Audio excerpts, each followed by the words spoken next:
Selangsa orang nggak ada yang sholat, Allah nggak akan pensiun jadi Tuhan. Se-Aceh orang nggak ada yang sedekah, Allah nggak akan bangkrut jadi Tuhan.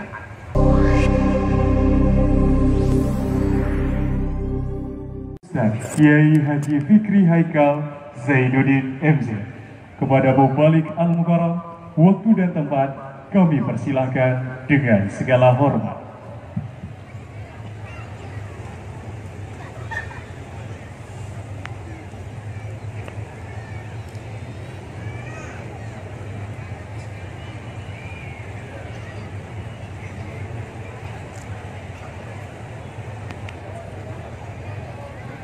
Assalamualaikum warahmatullahi wabarakatuh.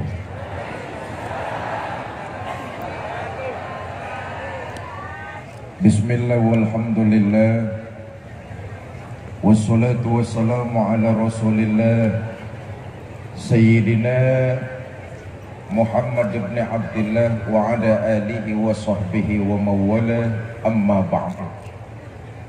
Yang mulia para ulama, para kiai, para tengku, para guru agama, yang saya hormati para tokoh masyarakat, Bapak Wali Kota Langsa, Bapak-bapak pejabat pemerintah baik sipil, TNI maupun Polri, Ibu bapak, saudara-saudara kaum muslimin yang berbahagia. Alhamdulillah berkat izin dari Allah, malam ini kita dapat bertemu dan berkumpul. Mudah-mudahan pertemuan kita malam ini mendapat curahan rahmah dan berkah dari Allah Subhanahu wa ta'ala. Salawat dan salam selalu kita curahkan pada junjungan baginda Nabi Muhammad sallallahu alaihi wasallam, dengan harapan kelak di yaumil akhir kita semua mendapat syafaat dari Nabi Muhammad sallallahu alaihi wasallam. Bapak, Ibu, saudara-saudara, dari sekian banyak nabi dan rasul yang diutus, cuma 25 yang wajib kita imani. Dari 25 terpilih 5 yang bergelar ulul azmi. Dari 5 cuma 1 yang sangat istimewa. Siapa itu? Nabi kita Muhammad sallallahu alaihi wasallam. Apa tanda-tanda Nabi kita teramat istimewa? Di antaranya, pertama, akhlak baginda Nabi besar Muhammad sallallahu alaihi wasallam sungguh sangat agung dan mulia. Nabi diutus ke alam dunia tidak lain dan tidak bukan memperbaharui akhlak manusia. Karena inilah kunci utama kemajuan satu peradaban manusia. Satu daerah bisa jaya bukan karena faktor perputaran ekonominya yang luar biasa, tapi Langsa bisa maju, Aceh bisa jaya, bahkan Indonesia bisa bermartabat di mata dunia kalau masyarakat yang ada di dalamnya memiliki moral dan akhlak mulia. Iya Bu? Iya Bu? Apaan? Sok tahu. Maka pantas kalau Nabi diutus ke alam dunia memperbaharui akhlak manusia, karena inilah kunci sukses peradaban manusia. Orang kalau hidup sudah jauh meninggalkan ajaran agama, orang kalau hidup sudah lari dari nilai-nilai akhlak, maka posisinya sama seperti hewan, bahkan lebih buas dari binatang. Saya ulangi ini, manusia kalau hidup jauh dari akhlak, posisinya sama seperti hewan, bahkan lebih buas dari binatang. Dia tidak lagi tahu mana halal, mana haram, mana hak, mana batil, terabas semua. Kita lihat, saudara, sebuas-buasnya bajing, dari dulu makanannya cuma kelapa. Belum pernah saya dengar ada bajing makanannya tahu. Tapi bajingan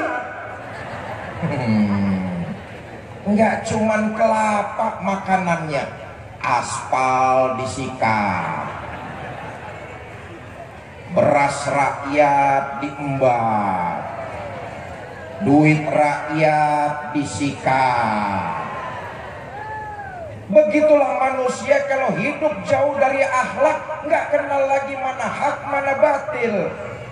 Bahkan kata Imam Ghazali, di setiap diri kita manusia ini ada sifat bahimiyah. Apa sifat bahimiyah? Insting binatang buas, lebih buas dari binatang buas. Makanya nanti di akhirat tuh manusia dibangkitkan sesuai dengan amal perbuatannya. Ada orang yang dibangkitkan badannya manusia tapi mukanya muka macan. Kenapa? Karena waktu hidup di alam dunia amalannya amalan macan. Apa amalan macan? Orang yang suka nindas, berbuat zolim, mau menang sendiri, itu amalan macan. Nggak percaya, saudara, dimanapun ada hutan pasti rajanya macan. Betul?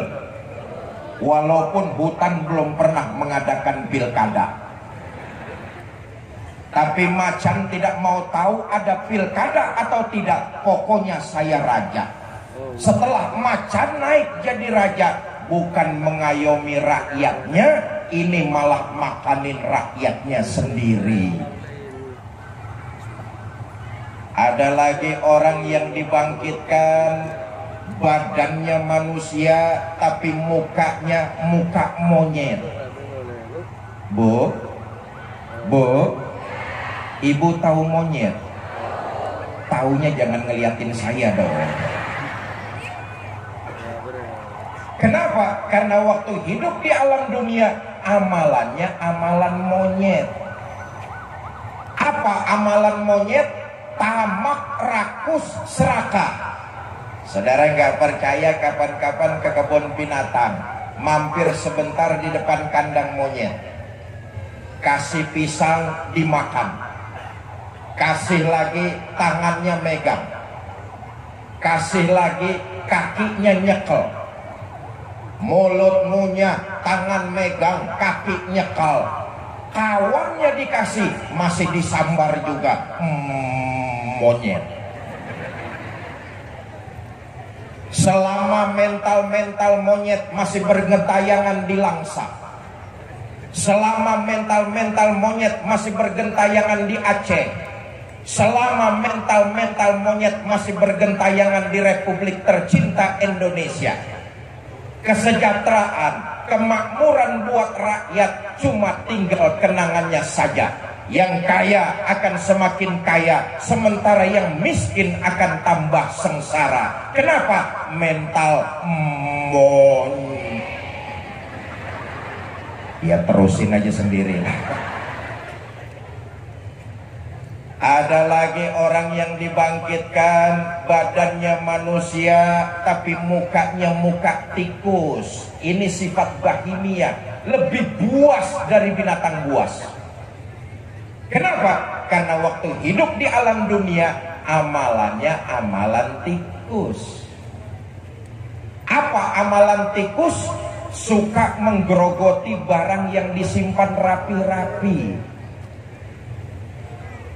Uang rakyat disimpan di bank, digerogoti. Tikus, tikus. Beras rakyat disimpan rapi-rapi, digerogoti. Tikus. Suami naruh uang di bawah lipetan baju.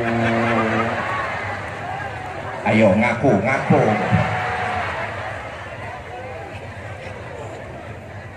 Maling, pencoleng, begal, rampok, koruptor dibangkitkan badannya manusia, mukanya muka tikus. Nauzubillah min. Karena itu korupsi ini jadi musuh bersama kita rakyat Indonesia. Ini ibarat penyakit kanker ganas stadium 4. Musuh kita bersama nih. Kalau uang rakyat terus-terusan bocor, kapan rakyat bisa mencapai kesejahteraannya? Karena itu musuh kita bersama. Saya miris kalau para pengamat mengatakan bahwa korupsi di Indonesia ini hampir jadi sebuah tradisi. Miris saya. Bahkan ada sebuah anekdot tentang parahnya korupsi di negara kita. Di akhirat, penduduk sorga sama penghuni neraka musyawarah. Mereka sepakat ingin membangun jembatan yang menghubungi sorga dengan neraka. Apa tujuannya? Pertama, biar mudah silaturahmi.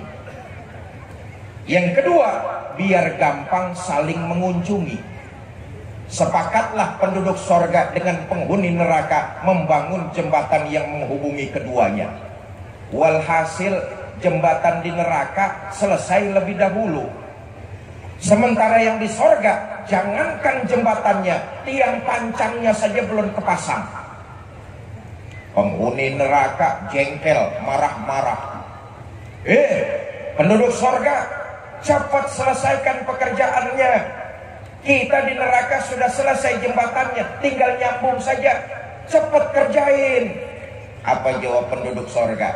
Kata penduduk sorga, Bang, bagaimana kami mau mengerjakan? Pimpinan proyek, pemborong, sama menterinya kan di tempat abang semua.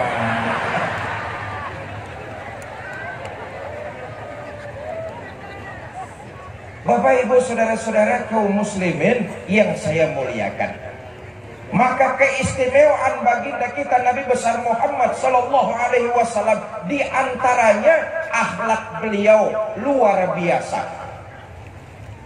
Maka sebuah kebohongan besar kalau orientalis menyatakan bahwa Islam disebarkan dengan mengangkat pedang pergi ke medan perang. Bohong besar. Islam disebarluaskan dengan akhlakul karimah. Bapak, Ibu, saudara-saudara, Nabi prinsipnya dalam berdakwah itu ana awalun wajibun ma amartum bi. Ini nilai-nilai akhlak nih. Aku orang pertama yang mengerjakan perintah sebelum perintah itu disebarluaskan kepada orang lain. Ini akhlak. Dengan kata lain, ucapan dan perbuatan baginda Nabi sama. Akhlak. Contoh, Nabi pernah menganjurkan, saudara-saudara, rajin-rajinlah bersedekah. Dalam sejarah hidup Nabi kita baca, di rumah beliau nyaris belum pernah ada uang nginap. Lain saat Nabi menganjurkan, saudara-saudara, rajin-rajinlah bangun tengah malam, ambil air wudhu, dirikan sholat tahajud, laporkan persoalan kepada Allah. Sejarah kita baca, Nabi kalau sholat tahajud, kakinya bengkak karena rajin rukuk dan sujud. Dosa sudah mendapat jaminan ampun dari Allah, tapi sholat tahajud, kakinya bengkak karena rajin rukuk dan sujud. Saya juga tahu orang langsa yang hadir malam ini banyak pula yang kakinya pada bengkak. Asam urat. Ucapan dan perbuatan sama. Saudara-saudara, rajin-rajinlah bangun tengah malam. Nabi sepertiga malam yang akhir sudah bangun. Bu, Ibu rajin bangun tengah malam. Ngapain? Bapak, Ibu, saudara-saudara kaum muslimin yang saya muliakan, karena itu nilai-nilai akhlak, ucapan dan perbuatannya sama. Nabi diutus ke alam dunia memperbaharui akhlak manusia. Nabi mengajarkan kepada kita umat Islam bukan cuma sekedar berakhlak kepada seagama, bukan cuma sekedar berakhlak kepada orang lain agama, tapi Nabi mengajarkan kepada kita umat Islam berbuat baiklah kepada seluruh makhluk Allah di alam semesta. Ini hebatnya ajaran Islam. Jelas sudah, Islam bukan agamanya radikalis, Islam bukan agamanya teroris. Islam agama yang menyebarkan nilai-nilai kebaikan, dicontohkan dan diajarkan baginda Nabi besar Muhammad Sallallahu Alaihi Wasallam kepada seluruh makhluk Allah di alam semesta. Kita umat Islam dianjurkan, dicontohkan, disuruh terus berbuat kebaikan. Kepada binatang saja Nabi mencontohkan kita berbuat baik. Iza zabahtum, kalau kamu menyembelih hewan korban, asah dulu pisaumu. Jangan motong ayam menggunakan pisau tumpul. Kenapa? Itu tidak berperi kebinatangan. Kepada binatang saja kita masih terus disuruh berbuat baik. Luar biasa ajaran baginda Nabi ini. Dalam fikih babul baul, tata cara buang air kecil, orang laki-laki diajarkan tuh makruh, jangan buang air kecil di atas tanah yang berlobang, jangan kencing di atas tanah yang berlobang. Kenapa? Siapa tahu di dalam tanah yang berlobang itu ada semut lagi pada rapat membahas anggaran pembangunan rencana kota Langsa di tahun 2020. Apa dosanya itu semut mati kelojotan gara-gara kita kencingi? Inilah luar biasanya. Nabi bukan cuma mengajarkan tapi mencontohkan. Oh, luar biasa. Perjuangan Nabi menyebarkan risalah Islam ini sungguh sangat luar biasa. Ini sebagai iktibar, ini sebagai perenungan buat kita umat Islam dalam menebarkan nilai-nilai kebaikan. Dalam berjuang pasti akan selalu ada rintangan, ujian dan tantangan. Kita lihat Nabi 13 tahun di Mekah, 10 tahun di Madinah, menyebarkan nilai-nilai Islam, mengajak manusia untuk berakhlak, mendapati rintangan, ujian, tantangannya tidak alang kepala. Ini gambaran buat kita umat Islam dalam berjuang pasti akan ada rintangan dan ujian. Karena itu malam ini saya titip pesan buat adik-adik saya, para remaja, para pemuda kota Langsa. Selama kalian berjuang di atas nilai-nilai kebenaran, maju terus, pantang surut, mundur ke belakang. Selama kalian berjuang di atas nilai kebenaran, jangan pernah ada rasa takut berbuat. Jangan pernah ada rasa salah karena berbuat. Saudara, ketahuilah, dalam berjuang salah karena berbuat itu lebih bagus daripada saudara tidak pernah salah karena tidak pernah berbuat. Dalam soal kebaikan, berjuang di atas nilai-nilai kebenaran, salah masih lebih bagus daripada saudara tidak pernah salah karena tidak pernah berbuat. Contoh, saudara baca Quran salah masih lebih bagus daripada saudara tidak pernah salah karena tidak pernah baca Al-Quran. Berjuang dengan kebenaran. Saya dong baca Quran nggak pernah salah. Bacanya kapan? Nggak pernah. Karena itu dalam berjuang di atas nilai kebenaran, jangan pernah takut salah. Andai kata salah masih lebih baik daripada saudara tidak pernah salah karena tidak pernah berbuat. Bapak Ibu, saudara-saudara kaum muslimin yang saya muliakan, Nabi 13 tahun di Mekah berjuang mengajak manusia untuk berakhlak kepada Allah. Ini artinya apa? Menanamkan nilai iman, memantapkan ajaran agama, meningkatkan keyakinan kepada Allah Subhanahu wa taala. 13 tahun Nabi fokus di Mekah hanya menanamkan nilai iman, mengajak manusia untuk menyembah dan minta tolong saja kepada Allah Subhanahu. Bapak Ibu, saudara-saudara kaum muslimin yang saya muliakan, malam pergantian tahun kita hadir di lapangan Merdeka. Landasan kita hadir kemari tidak lain dan tidak bukan ingin meningkatkan kualitas iman, muhasabah di akhir tahun, agar kita semua makin taqarrub, makin dekat kepada Allah Subhanahu wa taala. Imanlah yang menyebabkan kehidupan kita bahagia di alam dunia, lebih-lebih di alam akhirat nanti. Kita hidup karena iman, berbuat pun karena iman, dan ingin kembali menghadap Allah Subhanahu wa taala dalam menggenggam nilai-nilai keimanan.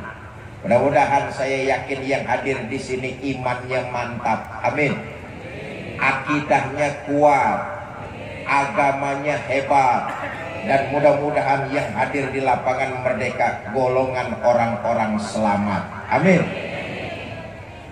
Saudara, indikasi meningkatnya kualitas iman itu dibarengi dengan memperbanyak amal ibadah dan nilai-nilai kebaikan. Allah tidak mengambil keuntungan sedikit pun dari ibadah yang kita kerjakan. Seluruhnya manfaat itu akan kembali buat diri kita masing-masing. Selangsa orang gak ada yang sholat, Allah gak akan pensiun jadi Tuhan.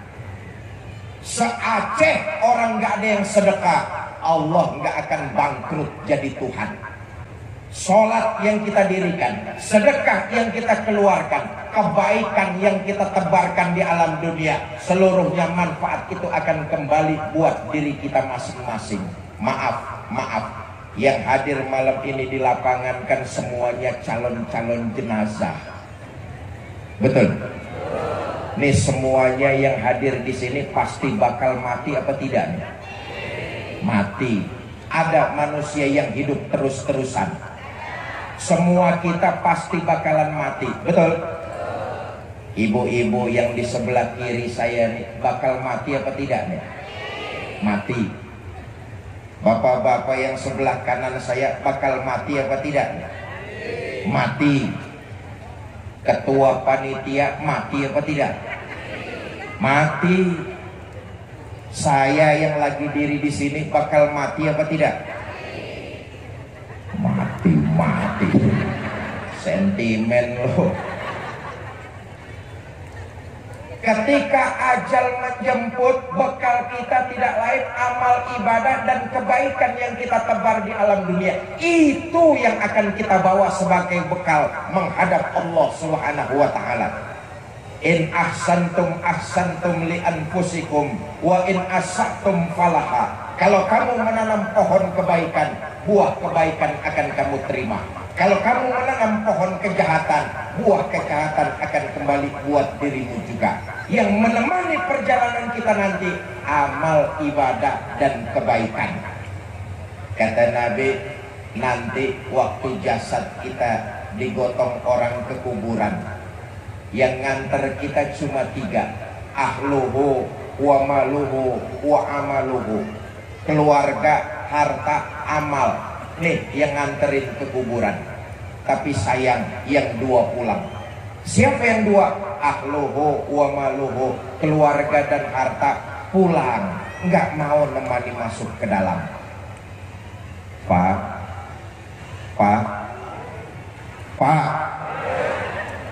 maaf kalau bapak-bapak mati duluan. Jangan mengharap istri mau nemani masuk ke dalam. Bagaimanapun cintanya istri kepada kita, begitu jasad kita diturunkan orang ke liang kubur, paling istri cuma berdiri di tepian, berlinang air mata sambil berkata, "Bang, sampai sini saja saya mengantar. Mudah-mudahan abang betah di dalam. Nggak usah naik-naik lagi, Bang." Bagaimanapun cintanya, dia nggak mau ikut menemani. Bu. Sekarang kalau ibu-ibu yang mati duluan, mati duluan, jangan mengharap suami mau nemani masuk ke dalam. Apa suami nggak sedih ditinggal mati istri? Oh, siapa bilang? Buat kami para suami, istri belahan jiwa, pelipur lara.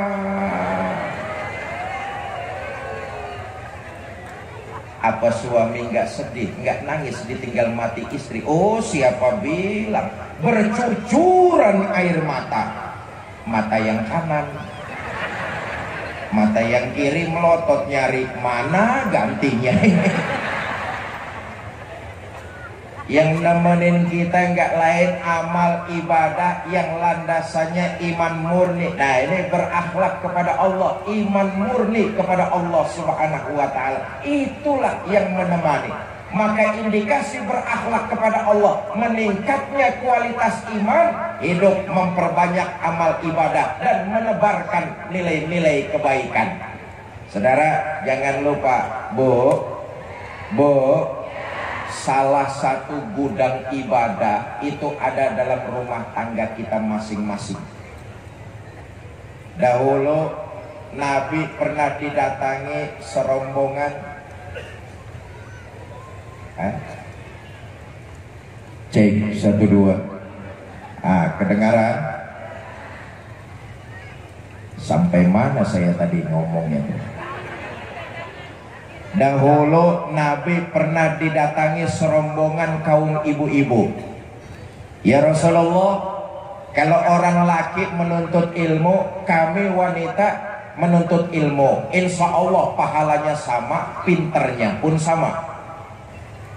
Kalau orang laki puasa, kami perempuan juga puasa, insya Allah pahalanya sama. Tapi kalau orang laki mengangkat pedang pergi ke medan perang, mereka gugur, mereka mendapatkan pahala syahid. Di mana pahala syahidah kami kaum ibu ya Rasul?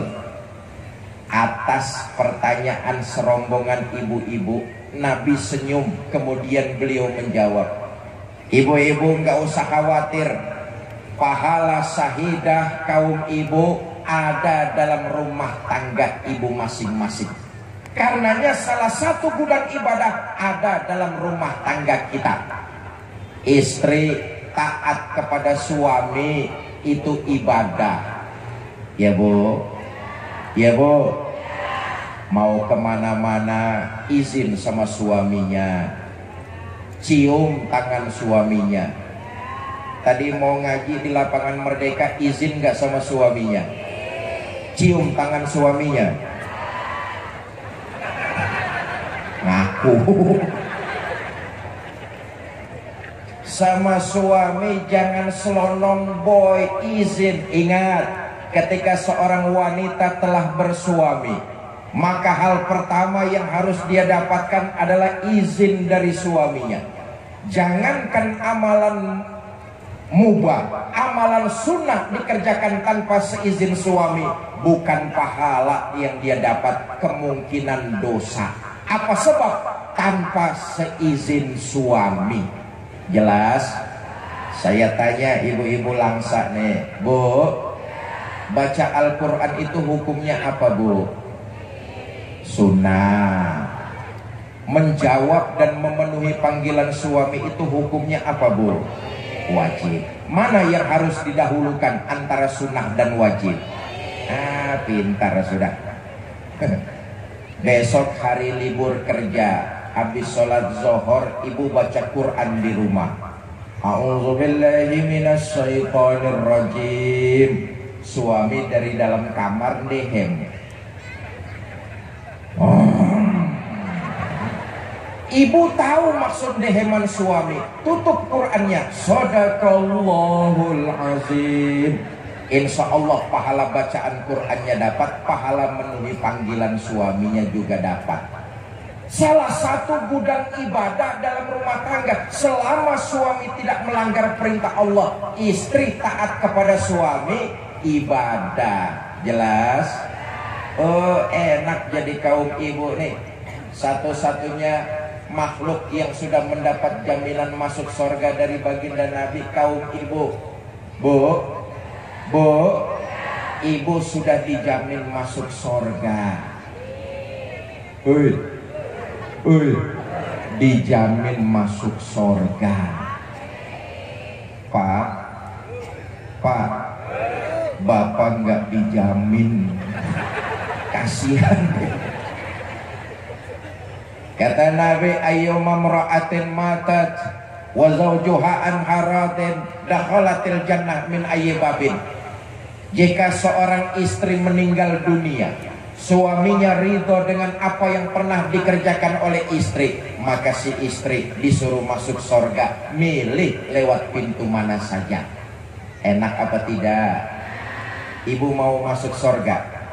Ya, yang jawab 30 orang. Ibu mau masuk surga? Selama suami tidak melanggar perintah Allah, taat dan ridho, itu kuncinya. Jelas? Jelas? Pak, saya tanya, kira-kira kalau istrinya meninggal dunia, Bapak ridho apa tidak?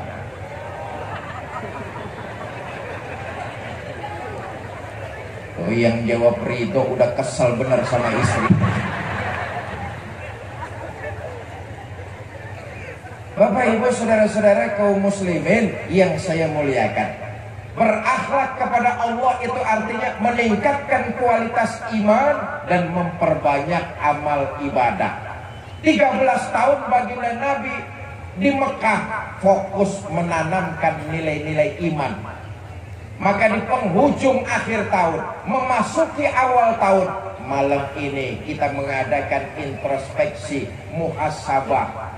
Jangan sampai kualitas iman kita tahun depan sama seperti tahun sekarang. Karena itu mulai malam ini kita azam, kualitas iman kita harus kita tingkatkan dengan memperbanyak amal ibadah dan menebarkan nilai-nilai kebaikan. Satu.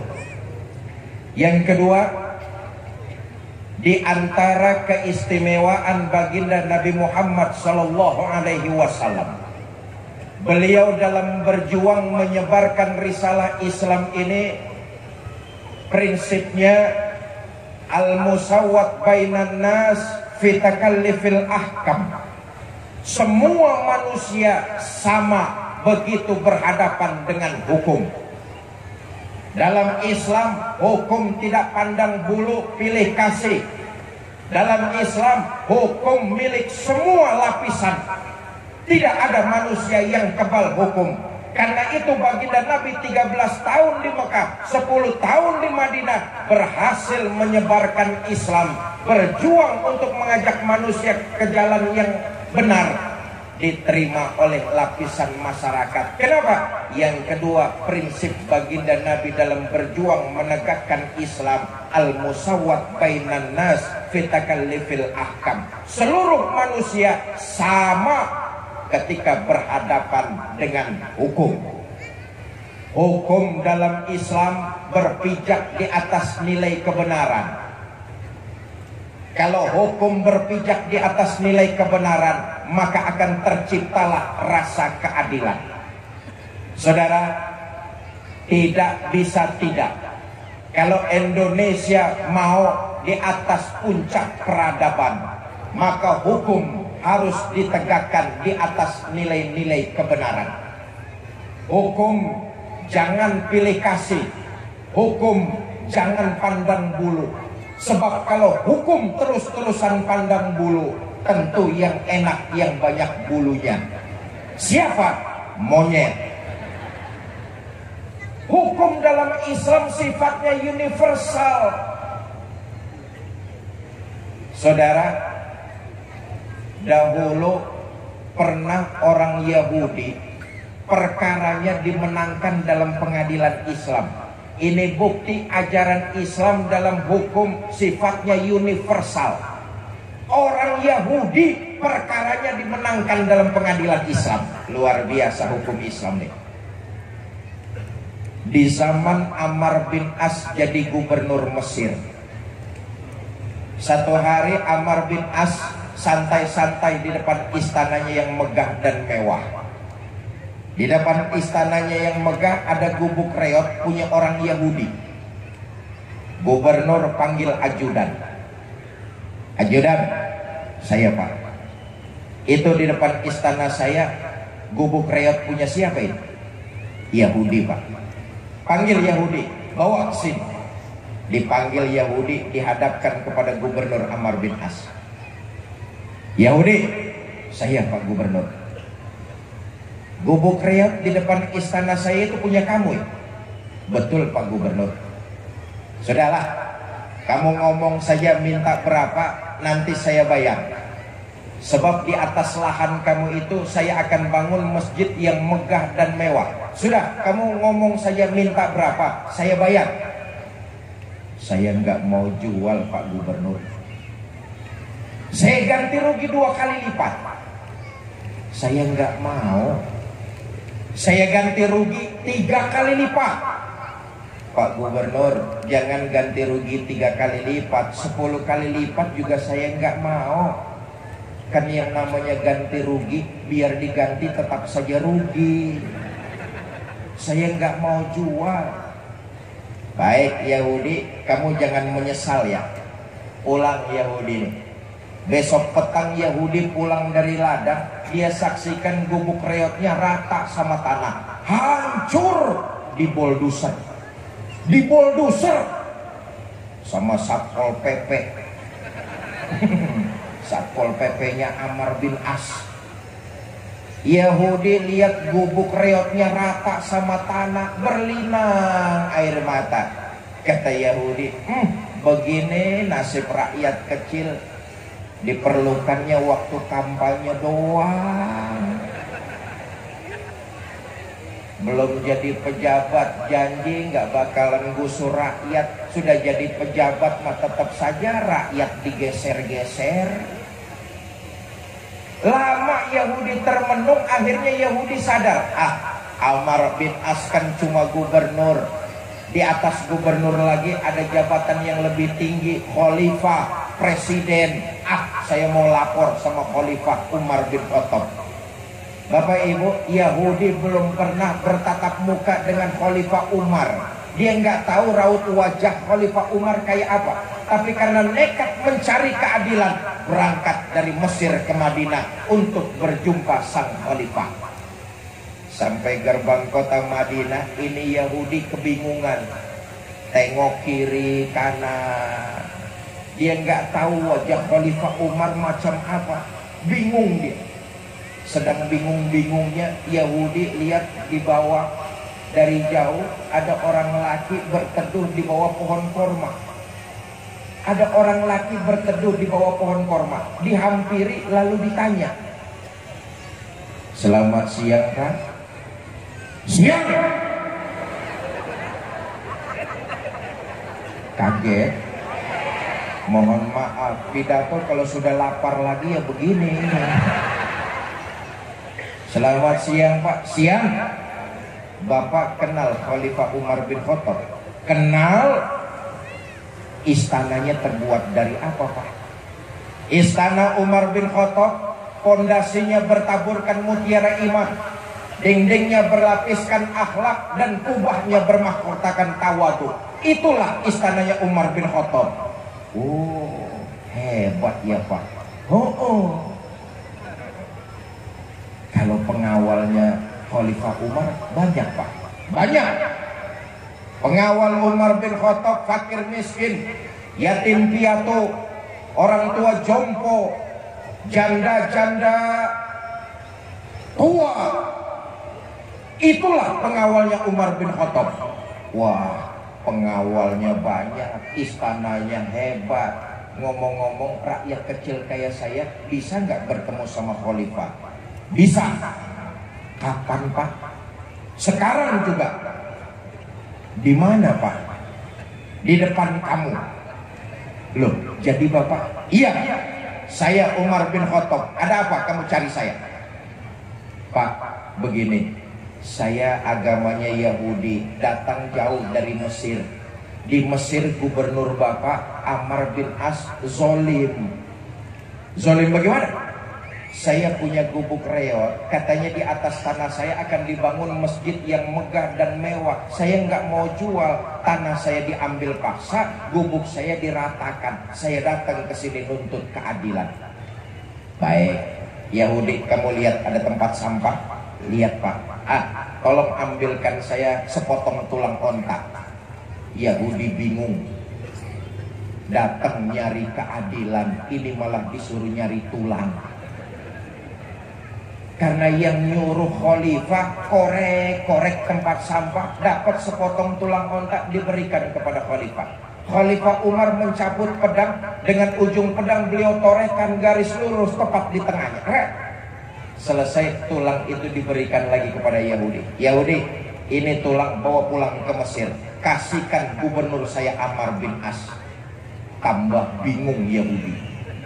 Kata Yahudi, Pak, saya datang jauh-jauh dari Mesir mau cari keadilan. Kalau cuma cari tulang, di sana juga banyak Pak.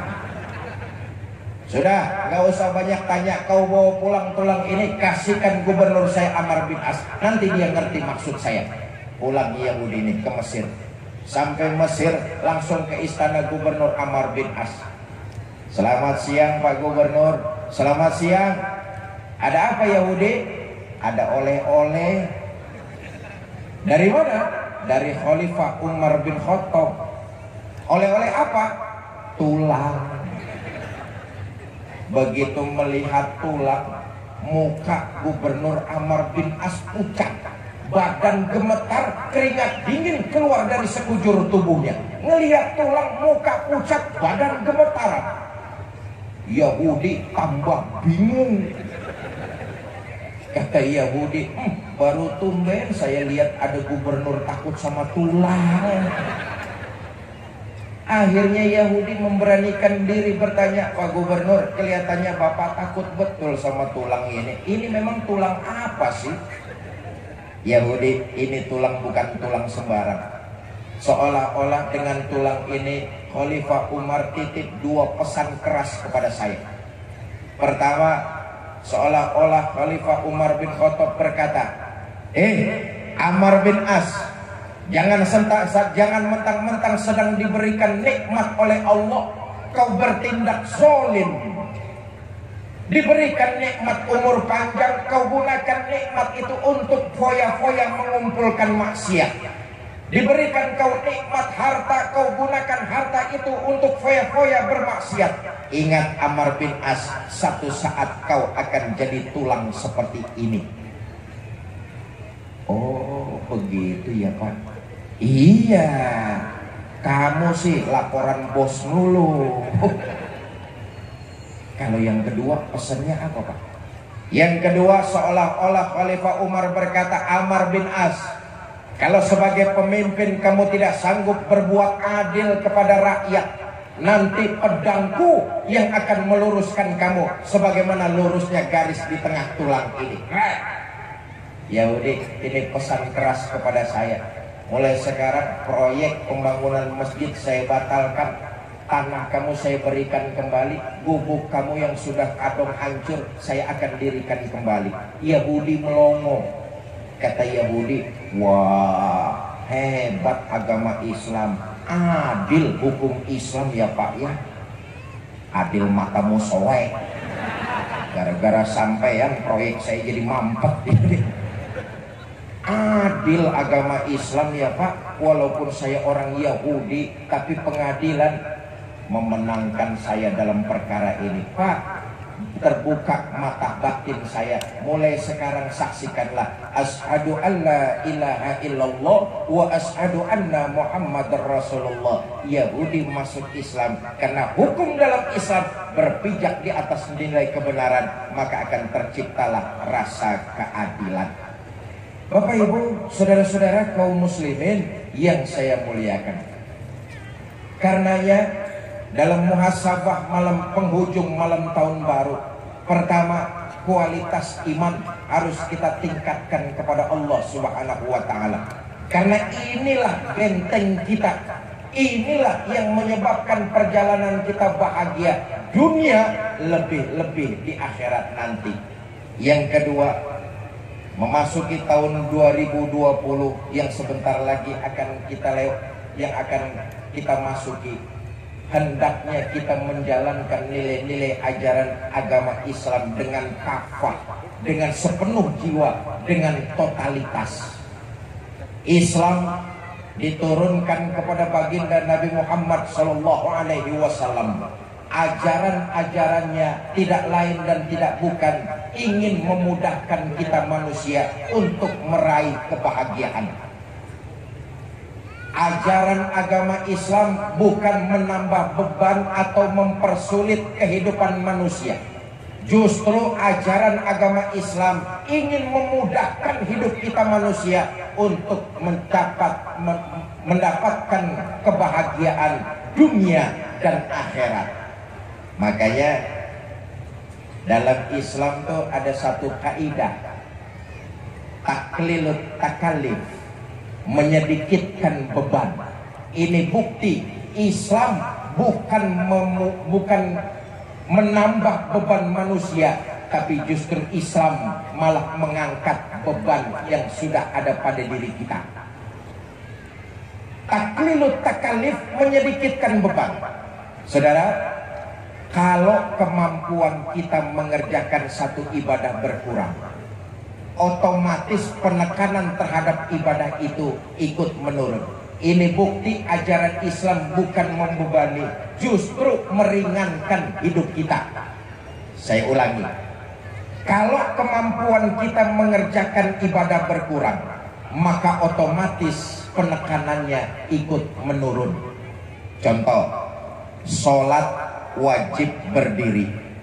Sholat wajib nggak berdiri? Wajib nggak berdiri? Wajib. Pak, saya sholat kalau berdirinya terlalu lama, dengkul saya gemetaran, Pak. Boleh nggak saya sholat sambil duduk? Boleh. Kenapa? Kemampuan berkurang, penekanannya ikut menurun. Inilah bukti bahwa Islam memudahkan, bukan menambah kesulitan hidup manusia.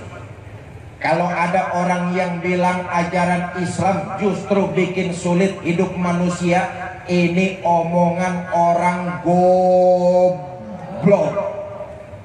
Goblok, tahu goblok? Bodoh. Bodoh, tahu bodoh?